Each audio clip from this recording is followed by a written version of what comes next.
Hi all delta learn YouTube ചാനലിൻ്റെ പുതിയൊരു വീഡിയോയിലേക്ക് എല്ലാവർക്കും സ്വാഗതം. ഇന്ന് നമ്മൾ കെമിസ്ട്രിയുടെ സെക്കൻഡ് ക്ലാസ് ആണ്. പ്ലാങ്ക്സ് ക്വാണ്ടം തിയറിയാണ് നമ്മൾ ഇത് എടുക്കാൻ പോകുന്നത്. അപ്പോൾ ഫസ്റ്റ് ക്ലാസ് ആറ്റം മോഡൽസ് നിങ്ങൾ കണ്ടിട്ടില്ല എങ്കിൽ ആ വീഡിയോ ഒന്ന് കണ്ടു നോക്കുക, ചാനലിൽ അപ്ലോഡ് ആയിട്ടുണ്ട്. അടുത്തത് പ്ലാങ്ക്സ് ക്വാണ്ടം തിയറിയാണ് നമ്മൾ ഡിസ്കസ് ചെയ്യുന്നത്. ഓക്കെ, അപ്പോൾ ആറ്റം മോഡൽസിൽ നമ്മൾ ജെ തോംസന്റെ മോഡൽ, റുദർഫോർഡ് മോഡൽ ഡിസ്കസ് ചെയ്തു. അത് കഴിഞ്ഞ് ബോർ ആറ്റം മോഡലിലോട്ട് നമ്മളെ നയിക്കുന്ന കുറച്ച് കാര്യങ്ങളെ കുറിച്ചിട്ടാണ് നമ്മളിപ്പം പഠിക്കാനായിട്ട് പോകുന്നത്. അതായത് ഈ വിദ്യുത് കാന്തിക വികിരണത്തിന്റെ കണികാ സ്വഭാവം ആണ് പ്ലാങ്ക്സ് ക്വാണ്ടം തിയറി കൊണ്ട് നമ്മൾ പറയുന്നത്. നമ്മൾ തരംഗ സ്വഭാവത്തിനെ കുറിച്ച് ഇവിടെ കണ്ടിരുന്നു അല്ലെ. ഇലക്ട്രോമാഗ്നറ്റിക് റേഡിയേഷൻസിന്റെ തരംഗ സ്വഭാവത്തെ കുറിച്ചിട്ടാണ് നമ്മൾ ആദ്യം പറഞ്ഞിരുന്നത്. സോ അവിടെ ഫ്രീക്വൻസി, ഈ റിലേഷൻ ഒക്കെ നമ്മൾ പറഞ്ഞു. ഫ്രീക്വൻസി എന്താണ്, അതിന്റെ സ്പീഡ്, വേവ് ലെങ്ത്, കുറച്ച് കാര്യങ്ങൾ റിലേറ്റ് ചെയ്തിട്ടുള്ള ഇക്വേഷൻസ്, അതുപോലെ തന്നെ കുറച്ച് പ്രോബ്ലംസും ഒക്കെ നമ്മൾ ലാസ്റ്റ് ക്ലാസ്സിൽ ചെയ്തു നോക്കിയിരുന്നു. അപ്പോൾ ഇനി അടുത്ത ടോപ്പിക് ആണെന്ന് പറയുന്നത് പ്ലാങ്ക്സ് ക്വാണ്ടം തിയറി എന്ന് പറയുന്നത്. ഓക്കെ, അപ്പോൾ നമുക്ക് അതിലോട്ട് പോകാം. ഓക്കെ, വിഭങ്കനം, വ്യതികലനം എന്നിവ പോലുള്ള പരീക്ഷണാധിഷ്ഠിത പ്രതിഭാസങ്ങൾ വിദ്യുത കാന്തിക വികിരണത്തിന്റെ തരംഗ സ്വഭാവം കൊണ്ട് വിശദീകരിക്കാൻ കഴിയും. എന്നാൽ 19ാം നൂറ്റാണ്ടിന്റെ ഭൗതികശാസ്ത്ര ശാഖയിലുണ്ടായ വൈദ്യുത കാന്തിക സിദ്ധാന്തം, ക്ലാസിക്കൽ ഫിസിക്സ് എന്നറിയപ്പെടുന്നു, ഉപയോഗിച്ച് വിശദീകരിക്കാൻ കഴിയാതിരുന്ന ചില നിരീക്ഷണങ്ങൾ താഴെ പറയുന്നു. ഒന്നുമില്ല, നമുക്ക് ഈ പാർട്ടിക്കിൾ നേച്ചർ ഓഫ് മാറ്ററിനെ കുറിച്ചിട്ടാണ് നമ്മളിപ്പോൾ ഡിസ്കസ് ചെയ്യാൻ പോകുന്നത്. അപ്പോൾ അതിൽ പറയുന്നത് ഈ വിഭങ്കനം, വ്യതികലനം, അതായത് ഡിഫ്രാക്ഷൻ, ഇന്റർഫറൻസ് പോലുള്ള കാര്യങ്ങൾ എന്താണ്, നമുക്ക് തരംഗ സ്വഭാവം വെച്ച് വിശദീകരിക്കാൻ പറ്റും. പക്ഷേ നമ്മുടെ 19ാം നൂറ്റാണ്ടിൽ ഈ ഒരുപാട് ഫിസിക്സിൽ ഒരുപാട് കണ്ടുപിടുത്തങ്ങളൊക്കെ ഉണ്ടായി. അപ്പോൾ ആ കണ്ടുപിടുത്തങ്ങളൊന്നും നമുക്ക് ഈ ക്ലാസിക്കൽ മെക്കാനിക്സ് കൊണ്ട്, അല്ലെ ക്ലാസിക്കൽ ഫിസിക്സ് കൊണ്ട് നമുക്ക് എന്ത് ചെയ്യാൻ പറ്റില്ല, നമുക്ക് വിശദീകരിക്കാൻ പറ്റത്തില്ല. അതായത് വൈദ്യുത കാന്തിക സിദ്ധാന്തം അല്ലെങ്കിൽ ഇലക്ട്രോമാഗ്നറ്റിക് തിയറി വെച്ചിട്ട്, ക്ലാസിക്കൽ ഇലക്ട്രോമാഗ്നറ്റിക് തിയറി ഉപയോഗിച്ച് നമുക്ക് ഡിസ്കസ് ചെയ്യാനായിട്ട് അല്ലെങ്കിൽ വിശദീകരിക്കാനായിട്ട് പറ്റില്ല. അപ്പോൾ അത് കണക്കത് വിശദീകരിക്കാനായിട്ട് കഴിയാതിരുന്ന ചില നിരീക്ഷണങ്ങളെയാണ് താഴെ പറയുന്നത്. അതായത് ചൂടുള്ള വസ്തുക്കളിൽ നിന്ന് വികിരണം പുറപ്പെടുന്ന സ്വഭാവം, അതാണ് ശ്യാമവസ്തു വികിരണം എന്ന് പറയുന്നത്, അല്ലെങ്കിൽ ബ്ലാക്ക് ബോഡി റേഡിയേഷൻ. അതൊന്ന് ഓർത്ത് വെച്ചോളൂ ഈ പേര്, ശ്യാമവസ്തു വികിരണം അല്ലെങ്കിൽ ബ്ലാക്ക് ബോഡി റേഡിയേഷൻ. ഇനി വികിരണം പതിക്കുമ്പോൾ ലോഹ ഉപരിതലത്തിൽ നിന്ന് ഇലക്ട്രോണുകൾ ഉൽപ്പാദിപ്പിക്കുന്നത്, ഇതെന്താണ്, ഫോട്ടോ ഇലക്ട്രിക് എഫക്റ്റ് ആണ് അല്ലെ, പ്രകാശ വൈദ്യുത പ്രഭാവം. അതെന്താണ് നമ്മൾ നോക്കുന്നുണ്ട്. അതുപോലെ താപനിലയിലനുസരിച്ച് ഖരവസ്തുക്കളുടെ താപധാരിതയിലുള്ള വ്യതിയാനം, ആറ്റങ്ങളുടെ വിശിഷ്യ ഹൈഡ്രജൻ ആറ്റത്തിന്റെ രേഖാ സ്പെക്ട്രം അല്ലെ, atomic spectrum of hydrogen atom. അപ്പം അതുപോലെ line Spectra of hydrogen atom. ഈ കാര്യങ്ങളൊക്കെ എന്താണ്, നമുക്ക് ഈ ഒരു ക്ലാസിക്കൽ ഫിസിക്സ് കൊണ്ട് നമുക്ക് എന്ത് ചെയ്യാൻ പറ്റിയില്ല, എക്സ്പ്ലെയിൻ ചെയ്യാൻ പറ്റിയില്ല. അപ്പോഴാണ് നമ്മൾ പുതിയ പുതിയ കാര്യങ്ങളിലോട്ട് പോകുന്നത്. അപ്പൊ അതിനെക്കുറിച്ച് നോക്കാം. ഈ പ്രതിഭാസങ്ങൾ സൂചിപ്പിക്കുന്നത് വ്യൂഹത്തിന് ചില പ്രത്യേക അളവുകളിൽ മാത്രം ഊർജം ആഗിരണം ചെയ്യാനാകുന്നത് എന്നാണ്. അതായത് സാധ്യമായ ഊർജം മുഴുവൻ ആഗിരണം ചെയ്യാനോ വികിരണം ചെയ്യാനോ സാധ്യമല്ല. മുകളിൽ സൂചിക്കപ്പെട്ട ശ്യാമവസ്തു വികിരണത്തെക്കുറിച്ച് മൂർത്തമായ വിശദീകരണം ആദ്യമായി നൽകിയത് 1900 മാക്സ് പ്ലാങ്ക് ആണ്. ആദ്യമായി എന്താണ് ഈ പ്രതിഭാസം എന്ന് മനസ്സിലാക്കാൻ നമുക്ക് ശ്രമിക്കാം. അതായത് ഇത്രേ ഉള്ളൂ. നമ്മൾ പറഞ്ഞ പോലെ ക്ലാസിക്കൽ ഫിസിക്സ് വെച്ചിട്ട് പല പ്രതിഭാസങ്ങളെ നമുക്ക് എന്ത് ചെയ്യാൻ പറ്റിയില്ല, എക്സ്പ്ലെയിൻ ചെയ്യാൻ പറ്റിയില്ല. അപ്പൊ അതിനകത്ത് പറയുന്ന ഒരു കാര്യമാണെന്ന് പറയുന്നത്, എനർജി എന്ന് പറയുന്നത് അളവുകളിൽ മാത്രം, ചില പ്രത്യേക അളവുകളിൽ മാത്രമാണ് ഊർജം ആഗിരണം ചെയ്യാൻ കഴിയുന്നത്. അതായത് എനർജി നമുക്കൊരു പ്രത്യേക ഡെഫിനിറ്റ് ക്വാണ്ടിറ്റീസിൽ മാത്രമേ നമുക്ക് എന്ത് ചെയ്യത്തുള്ളൂ, എനർജി നമുക്ക് അബ്സോർബ് ചെയ്യാൻ കഴിയൂ എന്നുള്ളതാണ് പറയുന്നത്. അതായത് സാധ്യമായ ഊർജം മുഴുവൻ ആഗിരണം ചെയ്യാനോ വികിരണം ചെയ്യാനോ സാധ്യമല്ല. അപ്പൊ ഈ മാക്സ് പ്ലാങ്ക് ആണ് 1900 ഈ ബ്ലാക്ക് ബോഡി റേഡിയേഷനെ കുറിച്ച് ഒരു നല്ലൊരു എക്സ്പ്ലനേഷൻ ആയിട്ട് കൊടുത്തത്. സോ ആ എക്സ്പ്ലനേഷൻ എന്താണെന്നാണ് നമ്മൾ ഇനി നോക്കാൻ പോകുന്നത്. ഓക്കെ, അപ്പൊ താപീയ വസ്തുക്കൾ വിശാല പരിധിയിൽ തരംഗ ദൈർഘ്യങ്ങളുള്ള വൈദ്യുത കാന്തിക തരംഗങ്ങൾ പുറപ്പെടുവിപ്പിക്കുന്നു. ഉയർന്ന താപനിലകളിൽ വികിരണത്തിന്റെ സിംഹഭാഗവും സ്പെക്ട്രത്തിന്റെ പരിധി മേഖലയിലായിരിക്കും. ദൃശ്യപരിധി മേഖല എന്ന് പറയാമല്ലോ, വിസിബിൾ റീജിയൻ. ഓക്കെ, അപ്പം നമ്മുടെ ഈ ഹീറ്റഡ് ആയിട്ടുള്ള ഒബ്ജക്റ്റ് അല്ലെങ്കിൽ ഹോട്ട് ആയിട്ടുള്ള ഒബ്ജക്ട്സ് ഇലക്ട്രോമാഗ്നറ്റിക് റേഡിയേഷൻസ് എന്താണ് എമിറ്റ് ചെയ്യും. അവരെന്താണ് വൈഡ് റേഞ്ച് ഓഫ് വേവ് ലെങ്ത്തിലായിരിക്കും. അതാണ് വിശാല പരിധിയിൽ തരംഗദൈർഘ്യങ്ങളുള്ള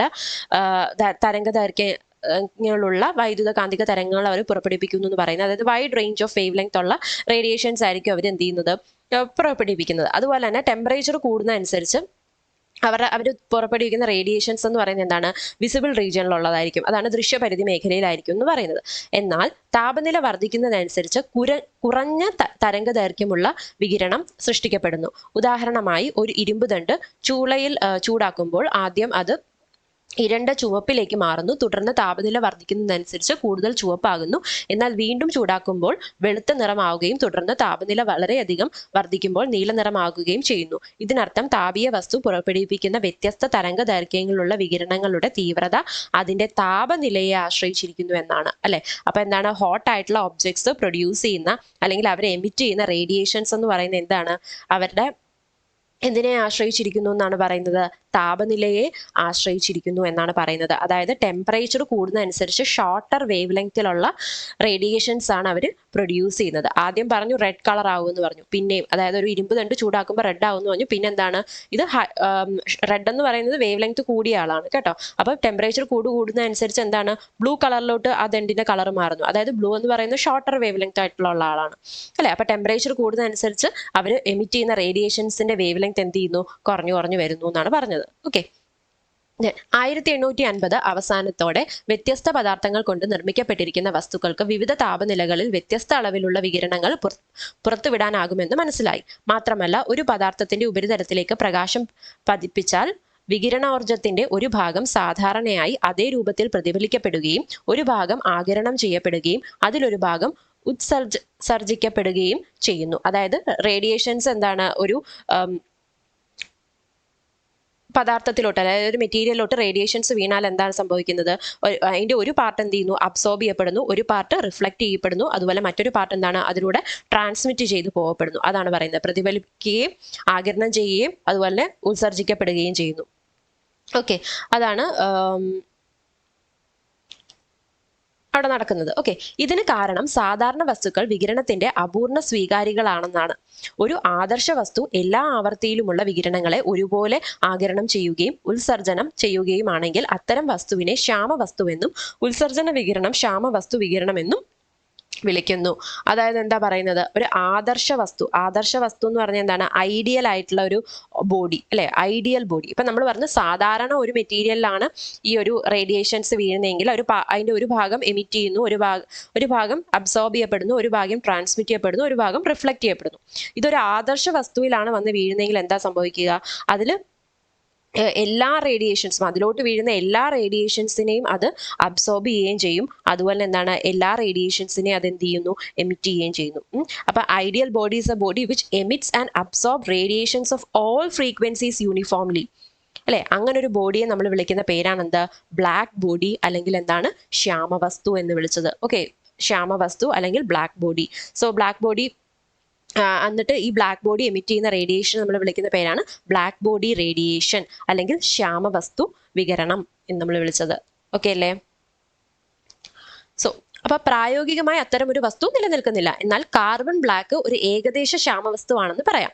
ഒരു ചെറിയ സുഷിരത്തിനാൽ മാത്രം തുറവുള്ള ഒരു ശൂന്യ സ്ഥലത്തെ ശ്യാമവസ്തുവിന്റെ ഒരു മികച്ച ഭൗതിക സങ്കല്പമായി പരിഗണിക്കാം. ഈ സുഷിരത്തിൽ കൂടി ഉള്ളിലേക്ക് പ്രവേശിക്കുന്ന ഏതൊരു വികിരണവും ശൂന്യതയിലേക്കുള്ള ചുമരുകളാൽ പ്രതിഫലിക്കപ്പെടുകയും അത്യന്തികമായി ആഗിരണം ചെയ്യപ്പെടുകയും ചെയ്യുന്നു. ഒരു ശ്യാമവസ്തു വികിരണോർജത്തിന്റെ പൂർണ്ണ ഉത്സർജനകാരിയാണ്.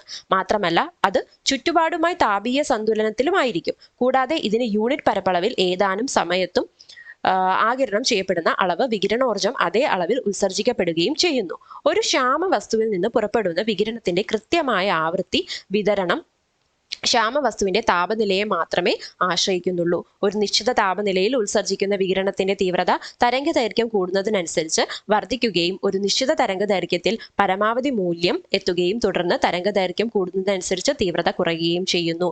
ഇതാണ് ചിത്രം 2.8 കാണിച്ചിരിക്കുന്നത്. ഒന്നുമില്ല, നോക്കിക്കേ. തരംഗദൈർഘ്യം ഇവിടെ പറയുന്നത് എന്താന്ന് വെച്ചാൽ നമ്മളൊരു ബ്ലാക്ക് ബോഡി അല്ലെങ്കിൽ ഒരു ശ്യാമവസ്തു കൺസിഡർ ചെയ്താൽ ആ ശ്യാമവസ്തുവിനകത്തോട്ട് ഒരു റേഡിയേഷൻസ് ഇത് കയറിയാൽ എന്താണ്? ഇത് അകത്ത് തന്നെ അങ്ങോട്ടും ഇങ്ങോട്ടും റിഫ്ലക്ട് ചെയ്ത് ലാസ്റ്റ് എന്താണ്? ആ ബോഡി ആ റേഡിയേഷനെ അബ്സോർബ് ചെയ്യും എന്നാണ് പറയുന്നത്. ഓക്കെ, അതാണ് ശ്യാമവസ്തു. ബ്ലാക്ക് ബോഡി എന്നൊക്കെ നിങ്ങൾ കേട്ടിട്ടുണ്ടാവും അല്ലെ? അതൊരു എന്താണ്? ബ്ലാക്ക് ബോഡി എന്ന് പറയുന്നത് എന്താണ്? ഒരു ചെറിയൊരു ക്യാവിറ്റിയും ഒരു ടൈനി ഹോൾ ഉള്ള ഒരു ക്യാവിറ്റി ആയിട്ടാണ് ഇവിടെ പറയുന്നത് അല്ലെ? ചെറിയ തുറവുള്ള ഒരു ശൂന്യ സ്ഥലത്തെ ശ്യാമവസ്തുവിനെ ഒരു മികച്ച ഭൗതിക സങ്കല്പമാക്കി നമുക്ക് കണക്കാക്കാം എന്ന് പറഞ്ഞു അല്ലേ. അപ്പൊ ബ്ലാക്ക് ബോഡി എന്ന് പറയുമ്പോൾ എന്താണ്, ചെറിയൊരു ഓപ്പണിംഗ് ഉള്ള ഒരു ക്യാവിറ്റിയാണ് ബ്ലാക്ക് ബോഡി. അപ്പം അതിനകത്തോട്ട് ഒരു റേ എൻ്റർ ചെയ്യുവാണെങ്കിൽ എന്താ, ആ ക്യാവിറ്റിക്ക് അകത്തു തന്നെ അത് അങ്ങോട്ടും ഇങ്ങോട്ടും റിഫ്ലക്റ്റഡ് ആവും. ആൻഡ് ഫൈനലി എന്താണ്, ആ ക്യാവിറ്റി തന്നെ അതിനെ എന്ത് ചെയ്യും, അബ്സോർബ് ചെയ്യും. അതാണ് ഇവിടെ പറയുന്നത്.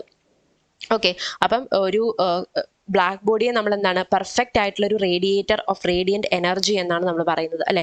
പെർഫെക്റ്റ് റേഡിയേറ്റർ എന്നാണ് നമ്മൾ പറയുന്നത്. അതുപോലെ തന്നെ ബ്ലാക്ക് ബോഡി എന്ന് പറയുന്നത് എപ്പോഴും എന്താണ്, തെർമൽ ഇക്വിലിബ്രിയത്തിലായിരിക്കും. അതാണ് ഇക്വിലിബ്രിയത്തിലാണെന്ന്, താപീയ സന്തുലനാവസ്ഥ, അതാണ് തെർമൽ ഇക്വിലിബ്രിയത്തിലാണെന്ന് നമ്മൾ പറയുന്നത്.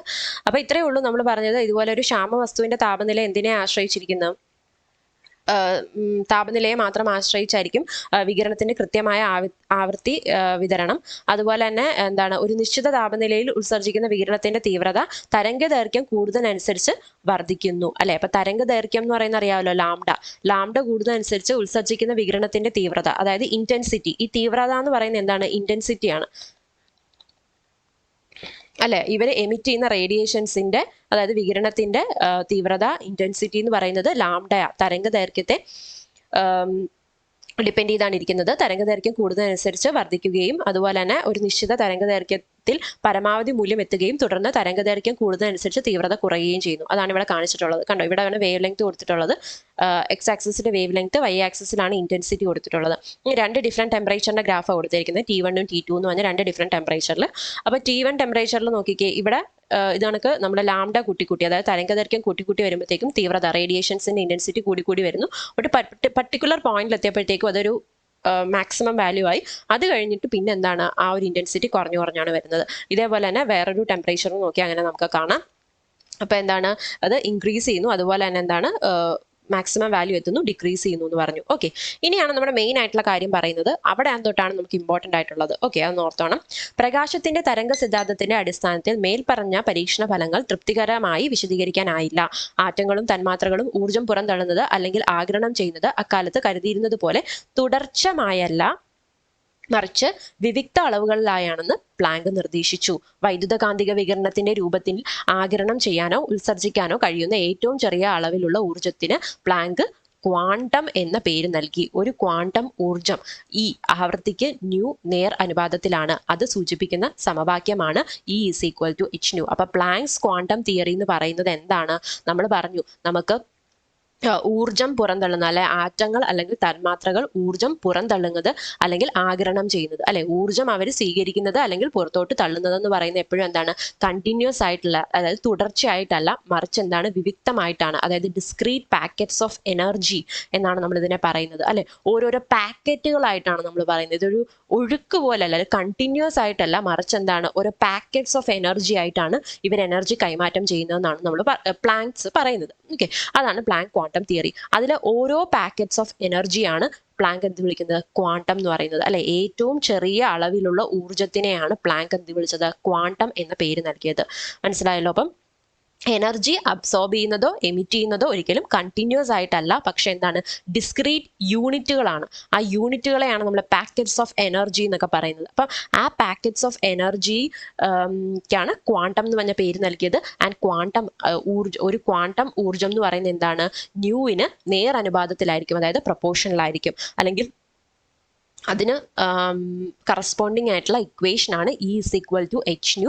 H എന്ന് പറയുന്നത് ഇവിടെ എന്താണ്, ഒരു കോൺസ്റ്റന്റ് ആണ്. അതാണ് പ്ലാങ്ക്സ് സ്ഥിരാങ്കം, പ്ലാങ്ക്സ് കോൺസ്റ്റന്റ് എന്ന് നമ്മൾ പറയും. അതിന്റെ വാല്യൂ ആണ് 6.626 × 10⁻34 ജൂൾ സെക്കൻഡ് ആണ്. ഓക്കെ, അപ്പൊ ഈ സിദ്ധാന്തം ഉപയോഗിച്ച് ശ്യാമവസ്തുവിൽ നിന്നുള്ള വിവിധ താപനിലകളിലുള്ള വികിരണത്തിന്റെ തീവ്രത, ആവൃത്തി അല്ലെങ്കിൽ തരംഗദൈർഘ്യത്തിന്റെ ഫലമായി വിശദീകരിക്കാൻ പ്ലാങ്കിന് കഴിഞ്ഞു. അപ്പം എന്താണ്, പല ഡിഫറെന്റ് ടെമ്പറേച്ചറിലുള്ള ഇന്റൻസിറ്റിയെ ഫ്രീക്വൻസി അല്ലെങ്കിൽ വേവ് ലെങ്ത്തിന്റെ ഒരു ടേംസിൽ പ്ലാങ്കിന് എന്ത് ചെയ്യാൻ പറ്റി, ഇൻട്രൊഡ്യൂസ് ചെയ്യാനായിട്ട് പറ്റി. അതാണ് ഇവിടെ പറയുന്നത് കേട്ടോ. ഇനി ക്വാണ്ടീകരണത്തെ ഒരു കോണിപ്പടിയിൽ നിൽക്കുന്നതുമായി താരതമ്യം ചെയ്യാം. ഒരു വ്യക്തിക്ക് കോണിപ്പടിയുടെ ഏതൊരു പടിയിലും നിൽക്കാനാകും, എന്നാൽ അവന് ഓർ അവൾക്ക് പടികൾക്കിടയിൽ നിൽക്കാനാകില്ല. ഇതുപോലെ ഊർജത്തിന് ചുവടെ നൽകിയിരിക്കുന്ന ഏത് മൂല്യവും സാധ്യമാണ്, എന്നാൽ അതിനിടയിലുള്ള മൂല്യങ്ങൾ സാധ്യമല്ല. അതായത് E=hν എന്ന് പറയുമ്പോൾ നമ്മൾ ജനറൽ ഇക്വേഷൻ പറയുന്നത് E=nhν എന്നാണ്. അവിടെ n is equal to 0, 1, 2, 3 etcetera discrete ആയിട്ടുള്ള വാല്യൂസ് ആണെന്നാണ് പറയുന്നത്. ക്വാണ്ടികരണം എന്ന് പറഞ്ഞാൽ ക്വാണ്ടൈസേഷൻ അല്ലെ, ഇതാണ് ക്വാണ്ടൈസേഷൻ ഓഫ് എനർജി. നമുക്ക് ഇത് ക്വാണ്ടൈസേഷൻ ഓഫ് എനർജി എന്നും പറയാം. അപ്പോൾ ഇതാണ് പ്ലാങ്ക്സ് ക്വാണ്ടം തിയറി പറയുന്നത്. എനർജി അല്ലെങ്കിൽ absorbed or is emitted in the form of discrete units called quantum, and this one quantum is proportional to the frequency of the radiation, that is E is equal to h nu. Nu എന്ന് പറയുന്ന frequency എന്താണെന്ന് അറിയാലോ. അപ്പോൾ h എന്ന് പറയുന്ന അവിടെ ഒരു constant ആണ്, അതാണ് സ്ഥിരാങ്കം, പ്ലാങ്ക് സ്ഥിരാങ്കം എന്ന് പറഞ്ഞത്. സോ അങ്ങനെയാണ് നമ്മൾ ക്വാണ്ടീകരണത്തെ പറ്റി പറഞ്ഞു. E is equal to n times h nu എന്നാണ് പറയുന്നത്. ഓക്കെ, ഇനി അടുത്തത് ഫോട്ടോ ഇലക്ട്രിക് എഫക്റ്റ് ആണ്, അതായത് പ്രകാശ വൈദ്യുത പ്രഭാവം. 1887 ഹെൻറിക് ഹെർട്സ് വളരെ രസകരമായ ഒരു പരീക്ഷണം നടത്തി. ഏതാനും ചില ലോഹങ്ങളിൽ, ഉദാഹരണത്തിന് പൊട്ടാസ്യം, റുബീഡിയം, സീഷ്യം തുടങ്ങിയവ പ്രകാശകിരണങ്ങൾ പതിപ്പിച്ചപ്പോൾ അവയിൽ നിന്ന് ഇലക്ട്രോണുകൾ അഥവാ വൈദ്യുതി ഉത്സർജിക്കുന്നതായി കണ്ടെത്തി. ഈ പ്രതിഭാസത്തെ പ്രകാശ വൈദ്യുത പ്രഭാവം അല്ലെങ്കിൽ ഫോട്ടോ ഇലക്ട്രിക് എഫക്റ്റ് എന്ന് വിളിക്കുന്നു. അപ്പോൾ ആ പ്രകാശ വൈദ്യുത പ്രഭാവം അല്ലെ ഫോട്ടോ ഇലക്ട്രിക് എഫക്റ്റ് കണ്ടുപിടിച്ച ആ ഒരു ഉപകരണമാണ്, അത് പഠിക്കുന്നതിന് വേണ്ടിയിട്ടുള്ള ഒരു ഉപകരണമാണ് നിങ്ങൾക്ക് കാണാൻ പറ്റുന്നത്. ഒരു പ്രത്യേക ആവൃത്തിയിലുള്ള ഒരു പ്രകാശം ഒരു വായു വിമുക്ത അറയിലുള്ള വൃത്തിയുള്ള ഒരു ലോഹ ഉപരിതലത്തിൽ പതിപ്പിക്കുമ്പോൾ ലോഹത്തിൽ നിന്ന് ഇലക്ട്രോണുകൾ പുറന്തള്ളപ്പെടുന്നു. അവയുടെ ഗതികോർജം അളക്കുന്ന ഒരു ഡിറ്റക്ടർ അവയെ എണ്ണിത്തിട്ടപ്പെടുത്തുന്നു. അതായത് ഇവിടെ നോക്കിയാൽ ബാറ്ററി ഉണ്ട്, അമ്മീറ്റർ ഉണ്ട്, അതുപോലെ ഒരു ശൂന്യ അറ, ഒരു വാക്വം ചേംബർ ആണ് അവിടെ കൊടുത്തിരിക്കുന്നത്. അതുപോലെ തന്നെ ഇവിടെ ഇപ്പുറത്തൊരു മെറ്റൽ സർഫസ് കൊടുത്തിട്ടുണ്ട്, അതാണ് ലോഹ ഉപരിതലം എന്ന് പറയുന്നത്. ഒരു ഡിറ്റക്ടർ ഈ സൈഡിൽ ഒരു ഡിറ്റക്ടർ കൊടുത്തിട്ടുണ്ട്. അപ്പൊ പ്രകാശം വന്ന് ലോഹ ഉപരിതലത്തിൽ വീഴുമ്പോഴത്തേക്കും ഇലക്ട്രോൺസ് എമിറ്റ് ചെയ്യുന്നു നമ്മൾ പറഞ്ഞു അല്ലെ. ഈ ഇലക്ട്രോൺസ് ഉത്സർജിക്കപ്പെടുക എന്ന് വെച്ചാൽ ഇലക്ട്രോൺസ് എമിറ്റ് ചെയ്യുക. ആ എമിറ്റ് ചെയ്യുന്ന ഇലക്ട്രോൺസ് എന്ത് ചെയ്തു, നേരെ ഈ ഡിറ്റക്ടറിൽ പോയി പതിക്കുമ്പോൾ നമുക്ക് അറിയാം അല്ലെ, ഇലക്ട്രോൺസ് എമിറ്റ് ചെയ്തോ ഇല്ലയോ എന്ന് അറിയാൻ വേണ്ടിയിട്ടാണ് അവിടെ ആ ഒരു ഡിറ്റക്ടർ യൂസ് ചെയ്തിട്ടുള്ളത്. അപ്പൊ ഇതാണ് photo electric effect. Photo electric effect ആരാണ് കണ്ടുപിടിച്ചത്? ആരാണ്? നമ്മുടെ ഹെൻറിക് ഹെർട്സ് ആണ് ഈ ഒരു പരീക്ഷണം നടത്തിയത്. ഓക്കെ, ഇനി അടുത്ത ബാക്കി കാര്യങ്ങൾ നമുക്ക് നോക്കാം.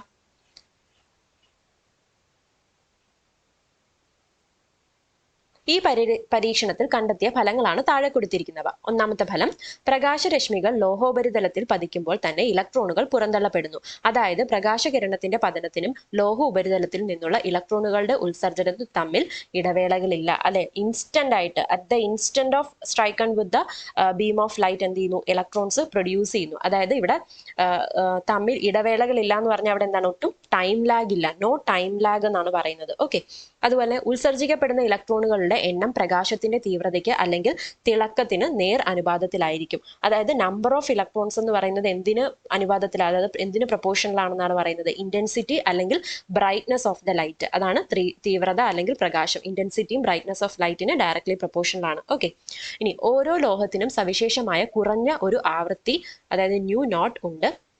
ത്രഷോൾഡ് ആവൃത്തി എന്നും അറിയപ്പെടുന്നു. അതിൽ കുറഞ്ഞ ആവൃത്തിയിൽ പ്രകാശ വൈദ്യുത പ്രഭാവം ഉണ്ടാകുന്നില്ല.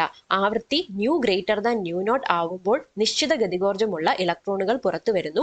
പതിക്കുന്ന പ്രകാശത്തിന്റെ ആവൃത്തി വർദ്ധിക്കുന്നതിനനുസരിച്ച് ഈ ഇലക്ട്രോണുകളുടെ ഗതികോർജവും കൂടുന്നു. അതായത് ഒരു പർട്ടിക്കുലർ ഫ്രീക്വൻസി, അതായത് ന്യൂ നോട്ട് എന്ന് പറയുന്ന ഒരു particular frequency which is called as threshold frequency, വന്ന് വീഴുന്ന പ്രകാശത്തിന്റെ ഫ്രീക്വൻസി എന്ന് പറയുന്നത് ഈ ന്യൂ നോട്ടിനെക്കാട്ടിലും വലുതാണെങ്കിൽ മാത്രമേ എന്ത് നടക്കുകയുള്ളൂ, ഈ ഒരു ഫോട്ടോ ഇലക്ട്രിക് പ്രഭാവം അവിടെ നടക്കുകയുള്ളൂ. അതിനെയാണ്, ഈ ഫ്രീക്വൻസിയാണ് നമ്മൾ ത്രഷോൾഡ് ആവൃത്തി അല്ലെങ്കിൽ ത്രഷോൾഡ് ഫ്രീക്വൻസി എന്ന് പറയുന്നത്.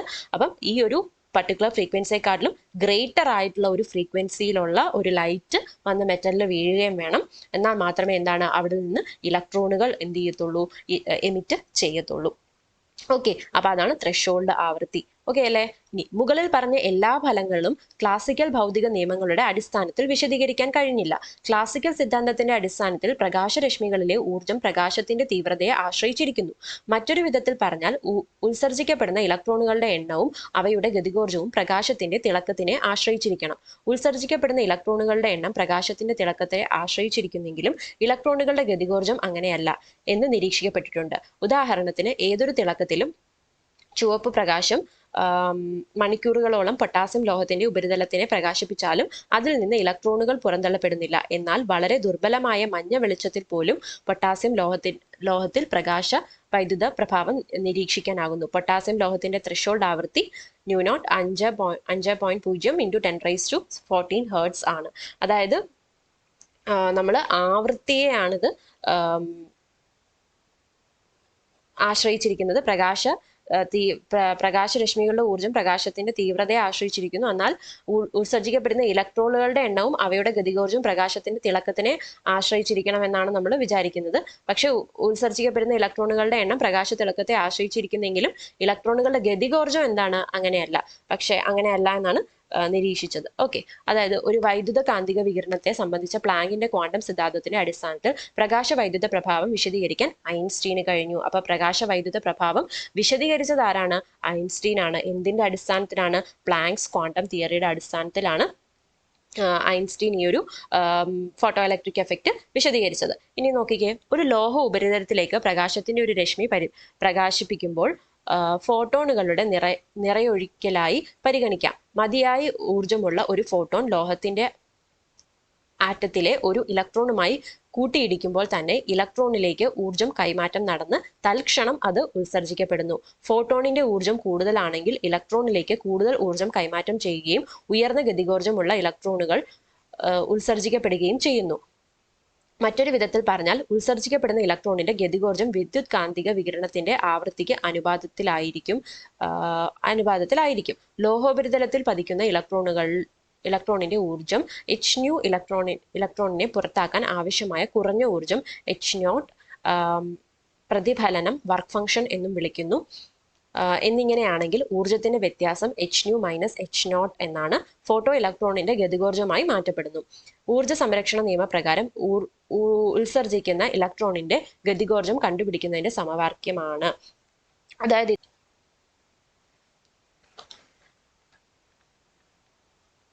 നമ്മൾ ഒരു മെറ്റലിനെ ഒരു പ്രകാശം കൊണ്ട് പ്രകാശിപ്പിക്കുമ്പോൾ അവിടുന്ന് പ്രകാശം എന്ന് പറയുന്നത് എന്താണ്? ഫോട്ടോണുകളുടെ ഒരു നിറയൊഴിക്കലാണെന്നാണ് പറയുന്നത് അല്ലെ. ഫോട്ടോൺ എന്ന് പറഞ്ഞാൽ എന്താണ്?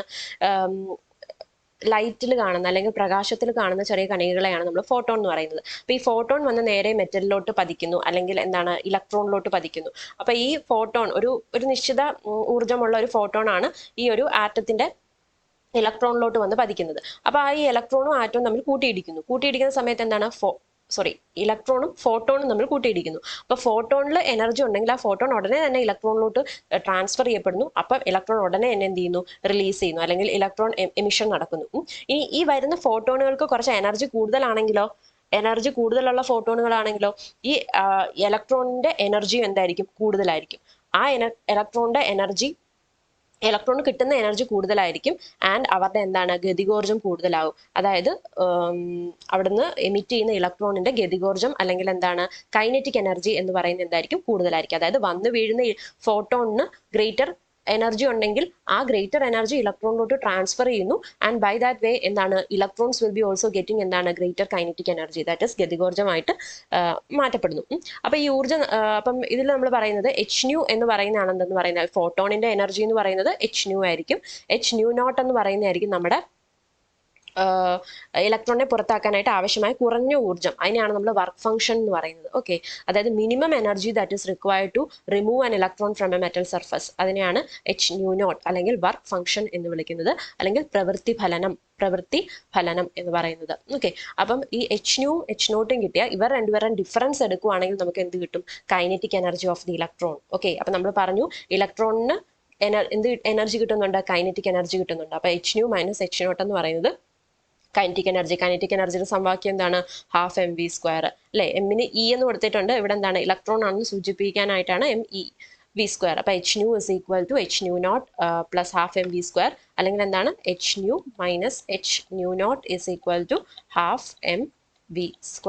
അപ്പൊ ഇവിടെ വേണമെങ്കിൽ നമുക്ക് h കോമൺ ആയിട്ട് എടുക്കാം. So h × ν - ν0 = ½ mv². അപ്പൊ എങ്ങനെ വേണമെങ്കിലും നമുക്ക് ഈ സമവാക്യം മാറ്റി എഴുതാം. ഓക്കെ, അപ്പൊ ഇവിടെ പല ലോഹങ്ങളുടെ വർക്ക് ഫംഗ്ഷൻ അല്ലെങ്കിൽ പ്രവൃത്തി ഫലന മൂല്യങ്ങൾ ഇവിടെ എഴുതിയിട്ടുണ്ട്. Lithium, sodium, potassium, magnesium, copper, സിൽവറിനൊക്കെ എന്താണ്? 4.3 ആണ് വരുന്നത്. കോപ്പർ 4.8 ഗ്രേറ്റർ വാല്യൂസ് ആണ് വരുന്നത്. ഓക്കെ, സോ അതാണ് ഇവിടെ കാണിച്ചിട്ടുള്ളത്. ദെൻ ഇവിടെ me എന്ന് പറഞ്ഞ ഇലക്ട്രോണിന്റെ മാസും v ഉത്സർജിച്ച ഇലക്ട്രോണിന്റെ പ്രവേഗവുമാണ്. അതറിയാലോ, v വെലോസിറ്റി. ½ mv² എന്ന് പറയുന്നതാണ് ഗതികോർജത്തിന്റെ സമവാക്യം. അതിനകത്ത് v എന്ന് പറയുന്നത് അവരുടെ പ്രവേഗമാണ്, വെലോസിറ്റിയാണ്. മാസ് എന്ന് പറയുന്നത് അറിയാലോ, മാസ് എന്താണെന്ന്. ഓക്കെ, കൂടുതൽ തീവ്രമായ ഒരു പ്രകാശരശ്മിയിൽ ഫോട്ടോണുകളുടെ എണ്ണവും കൂടുതലായിരിക്കും. അതിനാൽ ഉത്സർജിക്കുന്ന ഇലക്ട്രോണുകളുടെ എണ്ണം തീവ്രത കുറഞ്ഞ പ്രകാശം ഉപയോഗിക്കുന്ന പരീക്ഷണങ്ങൾ ഉണ്ടാകുന്നതിനേക്കാൾ കൂടുതലായിരിക്കും. ഓക്കെ, അപ്പൊ പ്രകാശത്തിന് അനുസരിച്ചിട്ടാണ് പ്രകാശരശ്മിയിൽ ഫോട്ടോണുകളുടെ എണ്ണം എന്തായിരിക്കും കൂടുതൽ. പ്രകാശരശ്മിയുടെ തീവ്രത കൂടുന്നതനുസരിച്ച് ഫോട്ടോണുകളുടെ എണ്ണവും കൂടുതലായിരിക്കും. അതുകൊണ്ട് എമിറ്റ് ചെയ്യപ്പെടുന്ന ഇലക്ട്രോണുകളുടെ എണ്ണം എന്താണ്, തീവ്രത കുറഞ്ഞ പ്രകാശം ഉപയോഗിക്കുന്ന പരീക്ഷണങ്ങളിൽ ഉണ്ടാകുന്നതിനേക്കാൾ എന്തായിരിക്കും, കൂടുതലായിരിക്കും.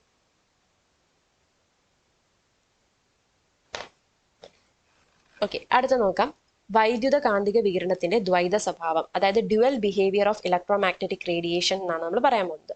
ഓക്കെ, അപ്പൊ പ്രകാശത്തിന്റെ കണികാ സ്വഭാവം ശാസ്ത്രജ്ഞർക്ക് ഏക ചിന്താക്കുഴപ്പം സൃഷ്ടിച്ച ഒന്നായിരുന്നു. ഒരു വശത്ത് ശ്യാമവസ്തു വികിരണത്തെയും പ്രകാശ വൈദ്യുത പ്രഭാവത്തെയും തൃപ്തികരമായി വിശദീകരിക്കാൻ അതിന് കഴിഞ്ഞു. എന്നാൽ മറുവശത്ത് ഈ പ്രതിഭാസം പ്രകാശത്തിന്റെ വ്യതികലനം, വിഭംഗനം എന്നീ പ്രതിഭാസങ്ങൾ വിശദീകരിക്കാൻ ഉപയോഗിക്കുന്ന തരംഗ സ്വഭാവവുമായി പൊരുത്തപ്പെടുന്നില്ല. പ്രകാശത്തിന് കണികയുടെയും തരംഗത്തിന്റെയും ഗുണവിശേഷങ്ങൾ ഉണ്ടെന്ന ആശയം സ്വീകരിക്കുന്ന എന്നതായിരുന്നു ഈ പ്രശ്നം പരിഹരിക്കാനുള്ള ഒരേയൊരു വഴി. അപ്പോൾ ഒരു വശത്ത് നോക്കിയാൽ കണികാ സ്വഭാവമാണെന്ന് പറയുന്നു, ഒരു വശത്ത് നോക്കിയാൽ തരംഗ സ്വഭാവമാണെന്ന് പറയുന്നു. പക്ഷെ എന്താണ്, രണ്ടും കൂടെ പൊരുത്തപ്പെട്ടു പോകുന്നില്ല. അങ്ങനെ എന്താണ്, ഈ ഒരു തരംഗത്തിന് അല്ലെങ്കിൽ നമ്മുടെ പ്രകാശത്തിന് എന്താണ്, ദ്വൈത സ്വഭാവം ഉണ്ടെന്ന് നമ്മൾ പ്രശ്നം പരിഹരിക്കാനായിട്ടൊരു വഴിയായിട്ട് തിരഞ്ഞെടുത്തു. ഓക്കെ, അതായത് പ്രകാശത്തിന് ദ്വൈത സ്വഭാവമുണ്ട്. പരീക്ഷണത്തിന്റെ അടിസ്ഥാനത്തിൽ പ്രകാശത്തിന് തരംഗമായോ അല്ലെങ്കിൽ കണികാ പ്രവാഹ പോലെയോ പ്രവർത്തിക്കാൻ സാധിക്കുന്നു എന്ന് കണ്ടെത്താം.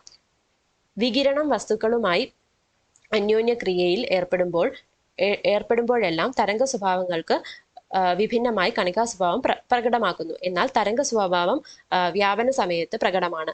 ഈ ആശയം തികച്ചും അപരിചിതവും ദ്രവ്യത്തെക്കുറിച്ചും വികിരണത്തെക്കുറിച്ചും ശാസ്ത്രജ്ഞന്മാർക്ക് അന്നുണ്ടായിരുന്ന ധാരണയിൽ നിന്ന് വിഭിന്നവുമായിരുന്നു. അതുകൊണ്ട് തന്നെ അതിന്റെ സാധുതയെക്കുറിച്ച് അവർക്ക് ബോധ്യപ്പെടാൻ വളരെ സമയമെടുത്തു. നിങ്ങൾ ഇനി കാണാൻ പോകുന്ന പോലെ ഇലക്ട്രോണുകൾ പോലെയുള്ള ചില സൂക്ഷ്മ കണങ്ങളും തരംഗ കണിക ദ്വൈത സ്വഭാവം കാണിക്കുന്നുണ്ടെന്ന് ഇപ്പോൾ വെളിവാകുന്നു.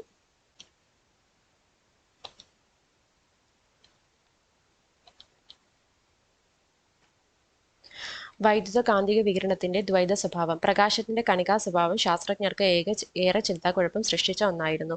ഒരു വശത്ത് ശ്യാമവസ്തു വികിരണത്തെയും പ്രകാശ വൈദ്യുത പ്രഭാവത്തെയും തൃപ്തികരമായി വിശദീകരിക്കാൻ അതിന് കഴിഞ്ഞു. എന്നാൽ മറുവശത്ത് ഈ പ്രതിഭാസം പ്രകാശത്തിന്റെ വ്യതികലനം, വിഭംഗനം എന്നീ പ്രതിഭാസങ്ങൾ വിശദീകരിക്കാൻ ഉപയോഗിക്കുന്ന തരംഗ സ്വഭാവവുമായി പൊരുത്തപ്പെടുന്നില്ല. പ്രകാശത്തിന് കണികകളുടെയും തരംഗത്തിന്റെയും ഗുണവിശേഷങ്ങൾ ഉണ്ടെന്ന ആശയം സ്വീകരിക്കുക എന്നതായിരുന്നു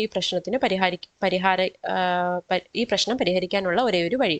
അതായത് പ്രകാശത്തിന് ദ്വൈത സ്വഭാവമുണ്ട് അല്ലെ, ലാസ്റ്റ് അങ്ങനെയാണ് ശാസ്ത്രജ്ഞർ എത്തിച്ചേർന്നത്. പ്രകാശത്തിന് ദ്വൈത സ്വഭാവമുണ്ട് എന്നുള്ളൊരു അനുമാനത്തിൽ എത്തിച്ചേർന്നു. സോ പരീക്ഷണത്തിന്റെ അടിസ്ഥാനത്തിൽ പ്രകാശത്തിന് തരംഗമായോ അല്ലെങ്കിൽ കണികാ പ്രവാഹം പോലെയോ പ്രവർത്തിക്കുവാൻ സാധിക്കുന്നു എന്ന് കണ്ടെത്താം. വികിരണം വസ്തുക്കളുമായി അന്യോന്യ ക്രിയയിൽ ഏർപ്പെടുമ്പോഴെല്ലാം തരംഗ സ്വഭാവങ്ങൾക്ക് വിഭിന്നമായ കണികാ സ്വഭാവം പ്രകടമാക്കുന്നു. എന്നാൽ തരംഗ സ്വഭാവം വ്യാപന സമയത്ത് പ്രകടമാണ്. ഈ ആശയം തികച്ചും അപരിചിതവും ദ്രവ്യത്തെക്കുറിച്ചും വികിരണത്തെക്കുറിച്ചും ശാസ്ത്രജ്ഞന്മാർക്ക് അന്നുണ്ടായിരുന്ന ധാരണയിൽ നിന്ന് വിഭിന്നവുമായിരുന്നു. അതുകൊണ്ട് തന്നെ അതിന്റെ സാധുതയെക്കുറിച്ച് അവർക്ക് ബോധ്യപ്പെടാൻ വളരെ സമയമെടുത്തു. നിങ്ങൾ ഇനി കാണാൻ പോകുന്നത് പോലെ ഇലക്ട്രോണുകൾ പോലെയുള്ള ചില സൂക്ഷ്മ കണങ്ങളും തരംഗ കണികാ ദ്വൈത സ്വഭാവം കാണിക്കുന്നുണ്ടെന്ന് ഇപ്പോൾ വെളിവാകുന്നു. ഓക്കെ അല്ലേ? അപ്പം എന്താണ്, സൂക്ഷ്മകണങ്ങളും എന്താണ്, തരംഗ അതുപോലെ കണിക ദ്വൈത സ്വഭാവം കാണിക്കുന്നുണ്ട്. ഓക്കെ, അപ്പം ഇനി എന്താ, ലൈൻ സ്പെക്ട്രത്തെ കുറിച്ചാണ് പറയുന്നത്, അതായത് അറ്റോമിക് സ്പെക്ട്ര. അത് നമ്മുടെ സിലബസിൽ അങ്ങനെ എടുത്തു പറഞ്ഞിട്ടില്ല. ഇത് നിങ്ങൾക്ക് വായിച്ചു നോക്കാം കേട്ടോ. നിങ്ങൾക്ക് ഇത് വായിച്ചു നോക്കിയാൽ നിങ്ങൾക്ക് പെട്ടെന്ന് തന്നെ മനസ്സിലാവും. അപ്പം നിങ്ങൾ ഇത് സ്കിപ്പ് ചെയ്യാതെ ഒന്ന് വായിച്ചു നോക്കുക. അപ്പം ഞാൻ അടുത്ത സിലബസിൽ പറഞ്ഞിട്ടുള്ള ടോപ്പിക് ആയിട്ടുള്ള ഏതാണ്, D Broglie relation and dual nature of matter and radiation അല്ലെ, അതിലോട്ടാണ് പോകുന്നത്. അപ്പൊ അതിന് മുന്നേ തന്നെ ഇവിടെ ഒരു ബോർ ആറ്റം മോഡലിനെ കുറിച്ച് പറയുന്നുണ്ട് അല്ലെ. ബോർ ആറ്റം മോഡലിലോട്ട് നയിച്ച കാര്യങ്ങളെ കുറിച്ചിട്ടാണ് നമ്മളിപ്പോൾ ഡിസ്കസ് ചെയ്തുകൊണ്ടിരുന്നത്. അതായത് Planck's quantum theory, photo electric എഫക്റ്റും പറഞ്ഞു. അടുത്ത ഡി ബ്രോയി റിലേഷൻ പറയുന്നതിന് മുന്നേ തന്നെ ഈ പ്ലാങ്ക്സ് ഹൈഡ്രജൻ ആറ്റത്തിന്റെ മാതൃകയെ കുറിച്ച് പറയുന്നുണ്ട്, ബോർ മാതൃക. അതുകൂടെ ഒന്ന് പറഞ്ഞു നിർത്താം. അപ്പൊ ഹൈഡ്രജൻ ആറ്റത്തിന്റെ ബോർ മാതൃക. നീൽ ബോർ ആണ് ആദ്യമായി ഹൈഡ്രജൻ ആറ്റം ഘടനയുടെ പൊതുവായ പ്രത്യേകതകളും സ്പെക്ട്രവും പരിമാണാത്മകമായി വിശദീകരിച്ചത്. ഈ സിദ്ധാന്തം ആധുനിക ക്വാണ്ടം മെക്കാനിക്സ് അല്ലെങ്കിലും അറ്റോമിക ഘടനയെയും സ്പെക്ട്രത്തെയും സംബന്ധിച്ച നിരവധി കാര്യങ്ങൾ യുക്തിസഹമായി വിശദീകരിക്കാൻ ഇതിന് കഴിയും. ബോറിന്റെ ഹൈഡ്രജൻ ആറ്റം മാതൃക താഴെ പറയുന്ന പ്രസ്താവനകൾ അടിസ്ഥാനമാക്കിയാണ്. ഹൈഡ്രജൻ ആറ്റത്തിലെ ഇലക്ട്രോൺ കൃത്യമായ ആരവും ഊർജവുമുള്ള വൃത്താകൃതിയിലുള്ള പാതയിൽ കൂടി ന്യൂക്ലിയസിനെ ചുറ്റി സഞ്ചരിക്കുന്നു. ഈ പാതകളെ ഓർബിറ്റുകൾ സ്ഥിരോർജ നിലകൾ അല്ലെങ്കിൽ അനുവദനീയ ഊർജ്ജ നിലകൾ എന്ന് വിളിക്കുന്നു. അല്ലെ, നമ്മുടെ ഓർബിറ്റൽസ് എന്നാണ് പറയുന്നത്, അല്ലെങ്കിൽ ഡെഫിനിറ്റ് ഓർബിറ്റൽസ്, സ്റ്റേഷനറി സ്റ്റേറ്റ്സ് എന്നാണ് നമ്മൾ പറയുന്നത്. അല്ലെ, സ്റ്റേഷനറി സ്റ്റേറ്റ്സ് എന്ന് പറയാറുണ്ട്. അപ്പം electrons are revolving around the atoms in എന്താണ് specific orbits called stationary states, അല്ലെങ്കിൽ സ്റ്റേഷനറി ഓർബിറ്റ്സിലൂടെയാണ് ഇലക്ട്രോൺസ് ന്യൂക്ലിയസിനെ ചുറ്റി കറങ്ങുന്നത് എന്ന് പറയുന്നത്. അതാണ് നീൽ ബോറിന്റെ ആറ്റം മാതൃകയുടെ ഒന്നാമത്തെ പോയിന്റ് എന്ന് പറയുന്നത്. ഓക്കെ, ദെൻ രണ്ടാമത്തെ നോക്കാം. ഓർബിറ്റലിലെ ഇലക്ട്രോണിന്റെ ഊർജ്ജം സമയത്തിനനുസരിച്ച് മാറുന്നില്ല. എന്നിരുന്നാലും ആവശ്യമുള്ളത്ര ഊർജ്ജം ആഗിരണം ചെയ്താൽ ഇലക്ട്രോൺ താഴ്ന്ന ഊർജ്ജ നിലയിൽ നിന്ന് ഉയർന്ന ഊർജ്ജ നിലയിലേക്കും ഊർജ്ജം ഉത്സർജിക്കുമ്പോൾ ഇലക്ട്രോൺ ഉയർന്ന ഊർജ്ജ നിലയിൽ നിന്ന് താഴ്ന്ന ഊർജ്ജ നിലയിലേക്കും ചലിക്കുന്നു. അപ്പൊ എന്താണ്, ഇലക്ട്രോൺസ്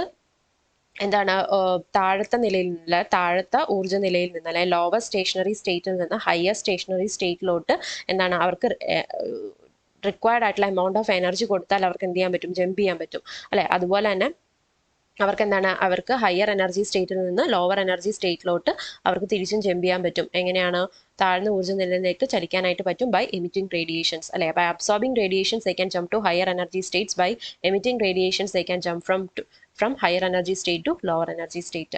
Clear അല്ലേ? അടുത്തത് ഓക്കെ, രണ്ടെണ്ണം കഴിഞ്ഞു. അടുത്തത് നോക്കിക്കേ, ഡെൽറ്റ ഇ ഊർജ്ജ വ്യത്യാസമുള്ള രണ്ട് സ്ഥിരോർജ്ജ നിലകൾക്കിടയിൽ സംക്രമണം സംഭവിക്കുമ്പോൾ ആഗിരണം ചെയ്യുകയോ അല്ലെങ്കിൽ പുറത്തുവിടുകയോ ചെയ്യുന്ന വികിരണത്തിന്റെ ആവൃത്തി ആണ് nu is equal to delta E by h. അതായത് ന്യൂ എന്ന് പറയുന്നത് frequency of radiation absorbed or emitted ആണ്. അതുപോലെ തന്നെ രണ്ട് സ്റ്റേഷനറി സ്റ്റേറ്റ്സിന്റെ ഇടയിൽ ഉള്ള എനർജി ഡിഫറൻസ് എന്ന് പറയുന്നത് ഡെൽറ്റ ഇ ആണെന്ന് വിചാരിക്കുക. ഊർജ്ജ വ്യത്യാസം ഡെൽറ്റ ഇ ആണെങ്കിൽ അവിടെ എമിറ്റ് ചെയ്യപ്പെടുന്ന അല്ലെങ്കിൽ അബ്സോർബ് ചെയ്യപ്പെടുന്ന റേഡിയേഷന്റെ ഫ്രീക്വൻസി ന്യൂ ആണെങ്കിൽ നമുക്ക് എന്ത് എഴുതാം, nu is equal to delta E by H. അല്ലെ, നമ്മൾ E is equal to H nu എഴുത്തില്ലേ, അതുപോലെ തന്നെ delta E by H. So E എന്ന് പറയുന്നത് ഡെൽറ്റ എന്ന് പറഞ്ഞ വ്യത്യാസമാണ്. അല്ലെ, അപ്പൊ E2 മൈനസ് E1. E2 എന്ന് പറഞ്ഞാൽ energy of the higher state, E1 എന്ന് പറയുന്നത് energy of the lower state ആണെങ്കിൽ എന്താണ്, E2 minus E1 by H എന്ന് നമുക്ക് എഴുതാം. അതാണ് E1 E2 എന്നിവ യഥാക്രമം താഴ്ന്നതും ഉയർന്നതുമായ അനുവദനീയ ഊർജ്ജ നിലകളിലുള്ള ഊർജ്ജങ്ങളാണ്. ഈ സമവാക്യം സാധാരണയായി ബോർ ആവൃത്തി നിയമം എന്നാണ് അറിയപ്പെടുന്നത്. ഓക്കെ അല്ലെ, ബോർ ഫ്രീക്വൻസി റൂള്, അതാണ് ബോർ ആവൃത്തി നിയമം എന്ന് പറയുന്നത്. അടുത്ത നാലാമത്തത്, ഒരു ഇലക്ട്രോണിന്റെ കോണിക ആക്കം ക്വാണ്ടീകരിക്കപ്പെട്ടിരിക്കുന്നു. ഒരു നിശ്ചിത സ്ഥിരോർജ്ജ നിലയിലുള്ള ഇലക്ട്രോണിന്റെ കോണീയ ആക്കത്തിന്റെ സമവാക്യമാണ് 2.11 കൊടുത്തിരിക്കുന്നത്. ഏതാന്ന് നോക്കട്ടെ, mvr is equal to nh by 2π, where n is equal to 1 2 3 etc. ഈ കോണീയ ആക്കം എന്ന് പറഞ്ഞാൽ ഒന്നുമില്ല, angular momentum. Okay, angular momentum of than electron എന്ന് പറയുന്നത് എന്താണ്, ഇസ് ക്വാണ്ടൈസ്ഡ് ആണ്, ക്വാണ്ടീകരിക്കപ്പെട്ടിരിക്കുന്നു നമ്മൾ പറഞ്ഞത്. ക്വാണ്ടൈസ്ഡ് എന്ന് പറഞ്ഞാൽ n ടൈംസ് h by 2π, അതായത് h by 2πയുടെ മൾട്ടിപ്പിൾസ് ആയിരിക്കും എന്തെന്ന് പറയുന്നത് ആംഗുലാർ മൊമെന്റം ഓഫ് ഇലക്ട്രോൺ എന്ന് പറയുന്നത്. ആംഗുലാർ മൊമെന്റം എന്ന് പറഞ്ഞാൽ എന്താണ്, mvr എന്ന് പറയുന്നതാണ് angular momentum. Mass into velocity into r എന്ന് പറയുന്നത് എന്താണ്, ഇവിടുത്തെ ഓർബിറ്റലിന്റെ റേഡിയസ് ആണ്. me എന്ന് പറയുന്നത് v എന്നിവ ഇലക്ട്രോണിന്റെ മാസും പ്രവേഗവുമാണ്. r എന്നത് ഇലക്ട്രോണിന്റെ ഓർബിറ്റലിന്റെ ആരോമാണ്, അതായത് റേഡിയസ് ആണ്. അതായത് കോണീയ ആക്കത്തിന്റെ മൂല്യം h by 2πയുടെ പൂർണ്ണസംഖ്യ ഗുണിതങ്ങൾ ആയി വരുന്ന ഓർബിറ്റലുകളിൽ കൂടി മാത്രമേ ഒരു ഇലക്ട്രോണിന് ചലിക്കാനാവുകയുള്ളൂ. അതെ, ഇലക്ട്രോൺസ് എന്താണ്, h by 2π എന്ന് പറയുന്ന മൾട്ടിപ്പിൾ വാല്യൂസ് ഉള്ള ഒരു ആംഗുലാർ മൊമെന്റം ഉള്ള ഒരു ഓർബിറ്റലിൽ മാത്രമേ ഇലക്ട്രോൺസിന് എന്ത് ചെയ്യാൻ പറ്റുള്ളൂ, can revolve around the nucleus എന്നാണ് ബോറിന്റെ മോഡൽ പറയുന്നത്. ഓക്കെ, ഇതിനർത്ഥം കോണീയ ആക്കം ക്വാണ്ടീകരിക്കപ്പെട്ടിരിക്കുന്നു എന്നതാണ്. കോണീയ ആക്കത്തിന്റെ ക്വാണ്ടീകരിക്കപ്പെട്ട ഒരു മൂല്യത്തിൽ നിന്ന് മറ്റൊന്നിലേക്ക് ഇലക്ട്രോൺ സംക്രമണം നടക്കുമ്പോൾ മാത്രമാണ് വികിരണം പുറപ്പെടുവിക്കുകയോ ആഗിരണം ചെയ്യപ്പെടുകയോ ചെയ്യുന്നത്. അതുകൊണ്ട് മാക്സ്വെല്ലിന്റെ വൈദ്യുത കാന്തിക സിദ്ധാന്തം ഇവിടെ പ്രായോഗികമാകുന്നില്ല. അതുകൊണ്ടാണ് ചില നിശ്ചിത ഓർബിറ്റുകൾ മാത്രം അനുവദനീയമാക്കുന്നത്. ഓക്കെ, ബോർ സ്ഥിരോർജ്ജ നിലകളുടെ ഊർജ്ജ നിർദ്ധാരണത്തെക്കുറിച്ച് വിശദാംശങ്ങൾ വളരെ സങ്കീർണമാണ്. അത് ഉയർന്ന ക്ലാസ്സുകളിൽ ചർച്ച ചെയ്യപ്പെടുന്നതാണ്. എന്നിരുന്നാലും ഹൈഡ്രജൻ ആറ്റം സംബന്ധിച്ച ബോറിന്റെ സിദ്ധാന്തം അനുസരിച്ച് ഇലക്ട്രോണിന്റെ സ്ഥിരോർജ്ജ നിലകൾ n is equal to 1 2 3 എന്നിങ്ങനെ ക്രമപ്പെടുത്താം. ഈ സംഖ്യകൾ മുഖ്യ ക്വാണ്ടം സംഖ്യകൾ എന്ന് അറിയപ്പെടുന്നു. ഇനി ബി, സ്ഥിരോർജ്ജ നിലകളുടെ ആരം കാണുന്നതിനുള്ള സമവാക്യമാണ് r is equal to n square into a0, where a0 എന്ന് പറയുന്നത് എന്താണ്, 52.9 pm. pm എന്ന് പറഞ്ഞാൽ എന്താ, പൈക്കോമീറ്റർ ആണ്. പൈക്കോമീറ്റർ എന്ന് പറഞ്ഞാൽ 10⁻⁻12 മീറ്റർ ആണ് പൈക്കോമീറ്റർ എന്ന് പറയുന്നത്. അതായത് ബോർ ഓർബിറ്റ് എന്ന് വിളിക്കുന്ന ആദ്യത്തെ സ്ഥിരോർജ്ജ നിലയുടെ ആരം 52.9 പൈക്കോമീറ്റർ ആണ്. ഈ ഓർബിറ്റലിലാണ് സാധാരണയായി ഹൈഡ്രജൻ ആറ്റത്തിലെ ഇലക്ട്രോണിനെ കണ്ടെത്താനാകുന്നത്. n വർദ്ധിക്കുന്നതനുസരിച്ച് r-ന്റെ മൂല്യവും വർദ്ധിക്കുന്നു. മറ്റൊരു വിധത്തിൽ പറഞ്ഞാൽ അപ്പോൾ ഇലക്ട്രോൺ ന്യൂക്ലിയസിൽ നിന്ന് അകന്ന് നിൽക്കുന്നു. ഓക്കെ, അപ്പം ഓരോരോ എന്നിന്റെ വാല്യൂസ് കൂടുന്നതനുസരിച്ച് റേഡിയസിന്റെ വാല്യൂസും കൂടി വരുന്നു. ഇലക്ട്രോൺസ് എന്താണ് is moving away from the nucleus എന്ന് പറയുന്നത്. അതാണ് ഈ റേഡിയസ് ഓഫ് ദ ഓർബിറ്റൽ കാണാൻ വേണ്ടിയിട്ടുള്ള ഇക്വേഷൻ ആണ് r = n² × a0. a0 value നോക്കി നോക്കുക 52.9 പൈക്കോമീറ്റർ എന്നാണ് പറയുന്നത്. ഓക്കെ, അതുപോലെ തന്നെ ഇലക്ട്രോണിന്റെ സ്ഥിരോർജ്ജ നിലകൾ എന്ന് പറയുന്നത് എന്താണ്? സ്റ്റേഷനറി സ്റ്റേറ്റ്സ് ഓഫ് ഇലക്ട്രോൺസ് ആണ്. അത് എങ്ങനെയാണ്? n = 1 2 3 എക്സെട്ര എന്നാണ് പറയുന്നത്. അവരെയാണ് നമ്മൾ മുഖ്യ ക്വാണ്ടം നമ്പർ, അത് നിങ്ങൾ കേട്ടിട്ടുണ്ടായിരിക്കും, എന്താണ്? പ്രിൻസിപ്പൽ ക്വാണ്ടം നമ്പേഴ്സ് എന്നാണ് പറയുന്നത്. അതായത് മുഖ്യ ക്വാണ്ടം സംഖ്യകൾ എന്ന് പറഞ്ഞാൽ പ്രിൻസിപ്പൽ ക്വാണ്ടം നമ്പേഴ്സ് ആണ് n എന്ന് പറയുന്നത്. അപ്പോൾ സ്റ്റേഷനറി സ്റ്റേറ്റ്സിനെ നമ്മൾ നമ്പർ ചെയ്തേക്കുവാണ് 1 2 3 എന്ന് പറയുന്നത്. ഓക്കെ, അതാണ് ക്രമപ്പെടുത്തിയേക്കുന്നത്. അതാണ് ബോർ ആറ്റം മോഡലിന്റെ വേറൊരു പ്രത്യേകതകൾ. ഇനി എന്താ നോക്കാം. മൂന്നാമത്തത്, ഇലക്ട്രോണുമായി ബന്ധപ്പെട്ട ഏറ്റവും പ്രധാനപ്പെട്ട വസ്തുത സ്ഥിരോർജ്ജ നിലയിലെ ഊർജ്ജമാണ്. അത് കാണുന്നതിനുള്ള സമവാക്യമാണ് En = -RH × 1/n². അപ്പൊ ഈ RH എന്ന് പറയുന്ന ഇവിടെ ഒരു കോൺസ്റ്റന്റ് ആണ്, റിഡ്ബർഗ് കോൺസ്റ്റന്റ് അല്ലെ, റെഡ്ബർഗ് സ്ഥിരാങ്കം എന്നറിയപ്പെടുന്നു. ഇതിന്റെ മൂല്യം എന്ന് പറയുന്നത് 2.18 × 10⁻⁻18 ജൂൾ ആണ്. ഇവിടെ 10⁻⁻18 ഉണ്ട് കേട്ടോ. 18 ജൂൾ ആണ് റിഡ്ബർഗ് കോൺസ്റ്റന്റ് എന്ന് പറയുന്നത്. ആൻഡ് നിമ്നോർജാവസ്ഥ അല്ലെങ്കിൽ ഗ്രൗണ്ട് സ്റ്റേറ്റ് എന്നറിയപ്പെടുന്ന ഏറ്റവും താഴ്ന്ന നിലയുടെ ഊർജ്ജമാണ്. സോ E1 = ഏറ്റവും താഴ്ന്ന നിലയുടെ ഊർജ്ജം. അപ്പൊ ഇവിടെ നിങ്ങൾക്ക് മനസ്സിലായല്ലോ, -RH/n² ആണ്. അപ്പൊ എന്നിന്റെ value can go from 1 2 3 etcetera. അങ്ങനെ എന്നിന്റെ വാല്യൂസ് മാറിക്കൊണ്ടിരിക്കുന്നു.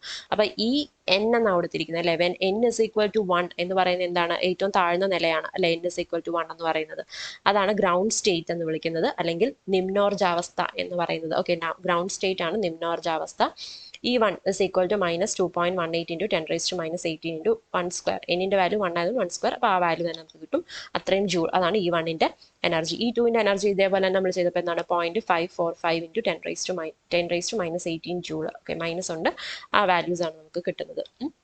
അപ്പൊ E2 കിട്ടി. ഇനി എന്താ? 2.11 ഹൈഡ്രജൻ ആറ്റത്തിലെ വ്യത്യസ്ത സ്ഥിരോർജ്ജ നിലകളുടെ ഊർജ്ജത്തെ അല്ലെങ്കിൽ ഊർജ്ജ നിലകളെ ചിത്രീകരിക്കുന്നു. ഈ പ്രതിനിധീകരിക്കത്തെ ഊർജ്ജ നില രേഖചിത്രമെന്ന് വിളിക്കുന്നു. അതെവിടെ? 2.11.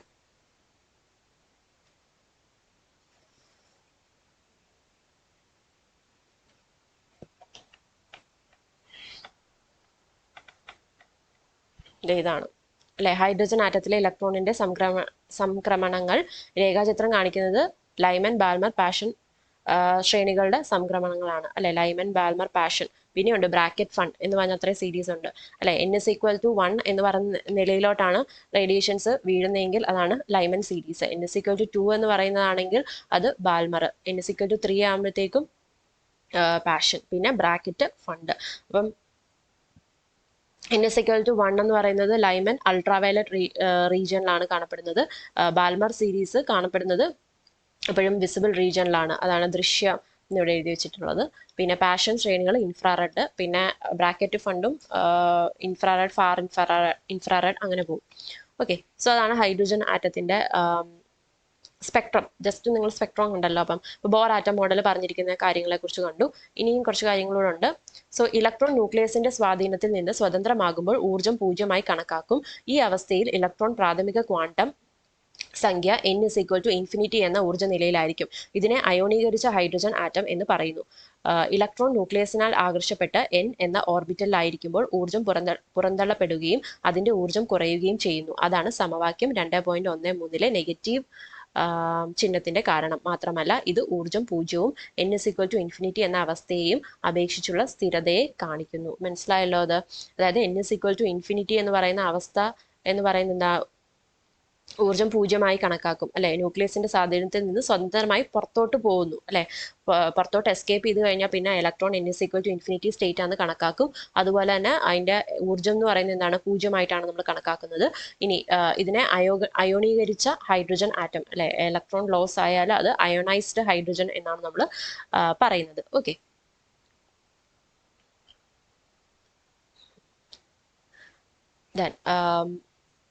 നാലാമത്തെ, ബോറിന്റെ സിദ്ധാന്തം ഹൈഡ്രജൻ ആറ്റങ്ങളെ പോലെ ഒരു ഇലക്ട്രോൺ മാത്രം അടങ്ങിയ അയോണുകൾക്കും ആക്കാവുന്നതാണ്. ഉദാഹരണത്തിന് ഹീലിയം മൈനസ്, Li2+, Be3- തുടങ്ങിയവ. അത്തരം അയോണുകളുമായി ബന്ധപ്പെട്ട സ്ഥിരോർജ്ജ നിലകളുടെ ഊർജ്ജം En is equal to -2.18 into 10⁻⁻18 joule.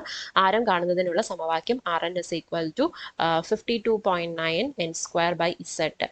ഇവിടെ Z അറ്റോമിക സംഖ്യയാണ്. ഹീലിയം, ലിഥിയം തുടങ്ങിയ ആറ്റങ്ങൾക്ക് ഇതിന്റെ മൂല്യം യഥാക്രമം 2, 3 എന്നിങ്ങനെയാണ്. മുകളിലുള്ള സമവാക്യങ്ങളിൽ നിന്ന് ഇസഡിന്റെ വർധനവിനനുസരിച്ച് ഊർജ്ജത്തിന്റെ മൂല്യം കൂടുതൽ നെഗറ്റീവായി തീരുന്നു എന്നും ആരം കുറയുന്നു എന്നും വ്യക്തമാണ്. അതായത് ഇലക്ട്രോൺ ന്യൂക്ലിയസുമായി ഗാഢമായി ബന്ധപ്പെട്ടിരിക്കുന്നു.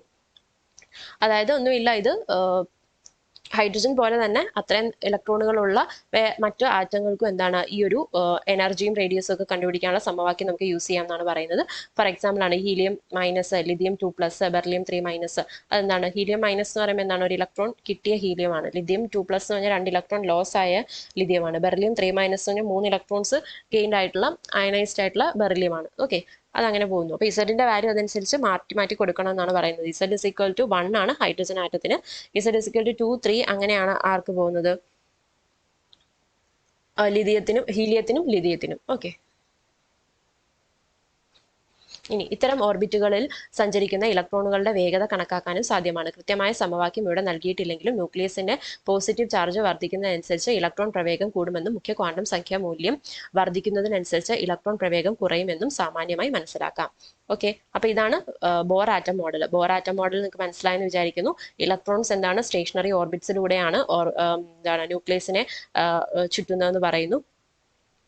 പിന്നെ അതുപോലെ തന്നെ ഉയർന്ന ഊർജ്ജ നിലയിൽ നിന്ന് താഴെ ഊർജ്ജ നിലയിലേക്കും താഴത്തെ ഊർജ്ജ നിലയിൽ നിന്ന് ഉയർന്ന ഊർജ്ജ നിലയിലേക്കും എന്താണ് അവർക്ക് ചലിക്കാനായിട്ട് സാധിക്കുന്നുണ്ട് ഇലക്ട്രോൺസിന്. അതുപോലെ തന്നെ അപ്പം അങ്ങനെ ചലിക്കുമ്പം അവിടെ പുറത്തു വിടുന്ന റേഡിയേഷൻസിന്റെ ഫ്രീക്വൻസി എന്ന് പറയുന്നത് new is equal to ΔE/h ആണ്. അതാണ് നമ്മൾ പറഞ്ഞത്. അതേപോലെ തന്നെ ഒരു ഇലക്ട്രോൺ എന്ന് പറയുന്നത് എപ്പോഴും എന്താണ് ഒരു ഇലക്ട്രോൺ സഞ്ചരിക്കുന്ന ഈ ഒരു സ്റ്റേഷനറി ഓർബിറ്റ്സിന്റെ ആംഗുലാർ മൊമെന്റം എപ്പോഴും എന്തായിരിക്കും, ക്വാണ്ടൈസ്ഡ് ആയിരിക്കും. ഓക്കെ, ദെൻ അതാണ് h/2π. MVR is equal to n times h/2π എന്ന് പറയും. MVR എന്ന് പറയുന്നതാണ് angular momentum. Okay, then principal quantum number എന്താന്ന് കണ്ടു. Radius of the orbit, then energy is equal to -RH/n². RH എന്താണ്, റൈറ്റ് ബൈ കോൺസ്റ്റന്റ് ആണ്. Then ഇത് hydrogen മാത്രമല്ല, ഹൈഡ്രജൻ്റെ അത്രയും തന്നെ ഇലക്ട്രോണുകളുള്ള ആറ്റങ്ങൾക്ക് നമുക്ക് ഇത് ചെയ്യാവുന്നതാണ്. ഓക്കെ, ഈ ഒരു മെത്തേഡിൽ നമുക്ക് എനർജി കണ്ടുപിടിക്കാവുന്നതാണ്. ഓക്കെ, ഇനി ഹൈഡ്രജൻ സ്പെക്ട്രത്തിന്റെ കുറച്ച് കാര്യങ്ങളൊക്കെ പറയുന്നുണ്ട്. ഇത് നിങ്ങൾ ജസ്റ്റ് വായിച്ചു നോക്കാം, നമ്മൾ ചെറിയ ക്ലാസ് തൊട്ട് പഠിക്കുന്നതാണ്. സോ ഹൈഡ്രജൻ സ്പെക്ട്രം, അത് കഴിഞ്ഞ് നമുക്കിനി വരുന്ന ഒരു ടോപ്പിക് എന്ന് പറയുന്നതാണ് എന്താ, ഡ്യുവൽ ബിഹേവിയർ ഓഫ് മാറ്റർ അല്ലെ. നമ്മുടെ സിലബസിലെ അടുത്ത ടോപ്പിക്കാണ് dual nature of matter and radiation. So അതിലോട്ട് പോവാം. Dual behaviour of matter 1924 French ഭൗതിക ശാസ്ത്രജ്ഞനായ ദ ബ്രോളി മുന്നോട്ട് വെച്ച ആശയപ്രകാരം വികിരണങ്ങളെ പോലെ ദ്രവ്യവും ദ്വൈത സ്വഭാവം, അതായത് കണികാ സ്വഭാവവും തരംഗ സ്വഭാവവും പ്രകടമാക്കണം. ഇതിനർത്ഥം ഫോട്ടോണിന് ആക്കവും തരംഗ ദൈർഘ്യവും ഉള്ളതുപോലെ ഇലക്ട്രോണുകൾക്കും ആക്കവും തരംഗ ദൈർഘ്യവും ഉണ്ടായിരിക്കണം. ഈ സാദൃശ്യത്തിൽ നിന്ന് ദ ബ്രോളി ഒരു കണികയുടെ തരംഗ ദൈർഘ്യം ലാംഡ, ആക്കം പി എന്നിവ തമ്മിലുള്ള ബന്ധം പ്രസ്താവിച്ചു. അതാണ് lambda is equal to h/p or lambda is equal to h/mv. അതാണ് നമ്മൾ ഡി ബ്രോളി എന്ന് പറയുന്നതാണ് ഇവിടെ ഡി ബ്രോളി എന്ന് എഴുതി വെക്കുന്നത്. ഓക്കെ, അപ്പൊ ഡി ബ്രോളി അതാണ് ഡി ബ്രോയി എന്നാണ് നമ്മൾ പറയുന്നത്. അപ്പം എന്താണ് ആശയം, എന്ത് ആശയമാണ് മുന്നോട്ട് വെച്ചത്? വികിരണങ്ങളെ പോലെ തന്നെ, അതായത് റേഡിയേഷൻസിനെ പോലെ തന്നെ ദ്രവ്യത്തിനും എന്താണ് ദ്വൈത സ്വഭാവമുണ്ട്, മാറ്ററിനും 2 സ്വഭാവമുണ്ട്. അതായത് കണികാ സ്വഭാവമുണ്ട്, തരംഗ സ്വഭാവമുണ്ട് മാറ്ററിനെന്നാണ് പറയുന്നത്. അതായത് ഫോട്ടോണിന്റെ ആക്കവും തരംഗ ദൈർഘ്യവും ഉള്ളതുപോലെ ഇലക്ട്രോണുകൾക്കും ആക്കവും തരംഗ ദൈർഘ്യവും ഉണ്ടായിരിക്കണം എന്നാണ് ഡി ബ്രോയി മുന്നോട്ട് വെച്ചത്. അപ്പം അങ്ങനെ അദ്ദേഹം മുന്നോട്ട് വെച്ച ഒരു സമവാക്യമാണ് lambda is equal to h/p എന്ന് പറയുന്നത്. ഓക്കെ, അവിടെ m എന്ന് പറയുന്നത് കണികളുടെ മാസും ബിയും പിയും അവയുടെ പ്രവേഗവും ആക്കവുമാണ്. ഇലക്ട്രോൺ കിരണങ്ങൾ തരംഗങ്ങളെ പോലെ വിഭജനത്തിന് വിധേയമാകുന്നു.